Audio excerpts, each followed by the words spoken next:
क्या आपने कभी सोचा है कि किसी का सच एक झूठ की परछाई के नीचे कैसे दब सकता है? एक ऐसा झूठ जो किसी की इज्जत, घर और पहचान सब कुछ छीन ले। यही कहानी है अहाना की, एक ऐसी लड़की की जिसने साजिश का सामना किया लेकिन सच को उजागर करने के लिए कभी हार नहीं मानी। दुर्गा पूजा का समय था। पूरा मोहल्ला भक्ति और उत्सव में डूबा हुआ था। ढोल की थाप, घंटियों की गूंज और प्रसाद की खुशबू से पूरा घर महक रहा था। हर कोई पूजा की तैयारियों में व्यस्त था। पर उसी रौनक के बीच एक काली परछाई अपनी चाल चल रही थी। यह परछाई थी बुआ जी की, जिनके दिल में आहाना के प्रति जलन और नफरत भर चुकी थी। उन्हें बर्दाश्त नहीं था कि आहाना सबकी चहेती बन गई है। उन्होंने मन ही मन ठान लिया कि अब आहाना को इस घर से निकालना ही होगा। उन्होंने अपने भतीजे पोल्टू को बुलाया और एक नीच योजना बनाई। मोहल्ले के एक बदनाम लड़के को पैसे देकर उन्होंने कहा, बस इतना करना है कि इस बार विसर्जन के दिन सबको लगे कि आहाना का चरित्र खराब है। वह लड़का तैयार हो गया और उनकी योजना पर अमल शुरू हुआ। विसर्जन का दिन आया। आहाना ने लाल साड़ी पहनी, माथे पर सिंदूर लगाया, हाथों में लाल चूड़ियां चमक रही थीं और चेहरे पर शांति और भक्ति का तेज था। उसे जरा भी अंदाजा नहीं था कि इसी दिन उसकी जिंदगी का सबसे बड़ा इम्तिहान आने वाला है। वही लड़का पूजा में शामिल हुआ और मुस्कुराते हुए बोला, दीदी, आप थक गई होंगी, थोड़ा जूस पी लीजिए। आहाना ने बिना शक किए गिलास ले लिया और पीते ही उसे चक्कर आने लगे। सब कुछ धुंधला दिखने लगा और वह लड़खड़ाते हुए अपने कमरे में चली गई। कुछ देर बाद वह लड़का पीछे पीछे कमरे में आया, दरवाजा बंद किया और बोला, क्या हुआ दीदी, डर क्यों रही हैं? आहाना ने कहा, ये क्या कर रहे हो, बाहर निकलो।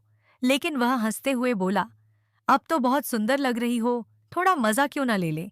आहाना ने डर और गुस्से में पास रखा दिया उठाया और फेंक मारा। वह भाग गया, लेकिन तब तक आहाना बेहोश होकर गिर चुकी थी। कुछ ही पलों में दुर्गा देवी वहां पहुंची। दरवाजा आधा खुला था। उन्होंने देखा कि आहाना जमीन पर पड़ी है और सिर से खून बह रहा है। घबराकर उन्होंने उसे उठाया, पानी के छींटे मारे। आहाना को होश आया और उसने कहा, माँ, वो लड़का। पर बाकी सब लोग कमरे में आ गए।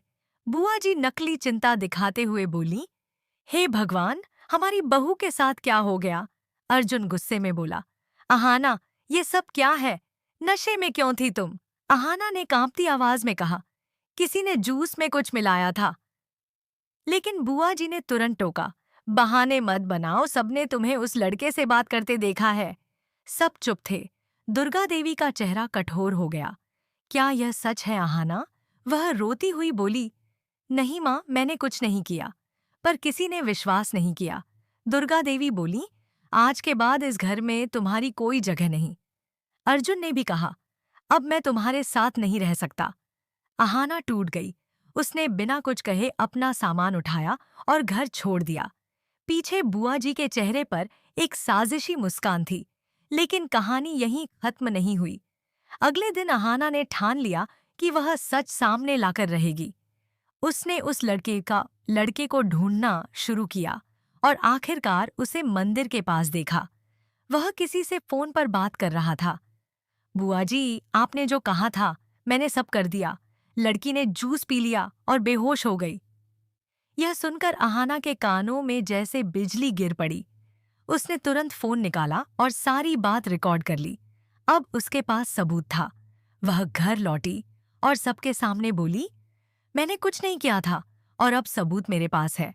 उसने वीडियो चलाया जिसमें वह लड़का साफ साफ बुआ जी का नाम ले रहा था। पूरा घर सन्न रह गया। दुर्गा देवी की आंखों से आंसू बह निकले। उन्होंने बुआ जी की ओर देखा और कहा, मैंने कभी नहीं सोचा था कि आप इतनी नीच हरकत कर सकती हैं। बुआ जी रोते हुए बोली, भाभी जी, माफ कर दीजिए। लेकिन दुर्गा देवी बोली, यह गलती नहीं, अपराध है। उन्होंने अर्जुन से कहा, बेटा, दरवाजा खोलो और इन्हें बाहर निकाल दो। पोल्टू और बुआ जी को घर से निकाल दिया गया। फिर दुर्गा देवी आहाना के पास आईं, उसे गले लगाकर बोली, बेटी, मैंने तुझे गलत समझा। मुझसे बहुत बड़ी गलती हुई। अहाना की आंखों से आंसू बह निकले, लेकिन इस बार उनमें दर्द नहीं, सुकून था। अर्जुन आगे बढ़ा, उसका हाथ थामा और कहा, मुझे माफ कर दो अहाना, अब मैं वादा करता हूं तुम्हें कभी अकेला नहीं छोड़ूंगा। अहाना मुस्कुराई। इस बार उसकी आंखों में आंसू नहीं थे, बल्कि जीत की चमक थी। उस सच की जीत जो झूठ के पहाड़ को हिला गई।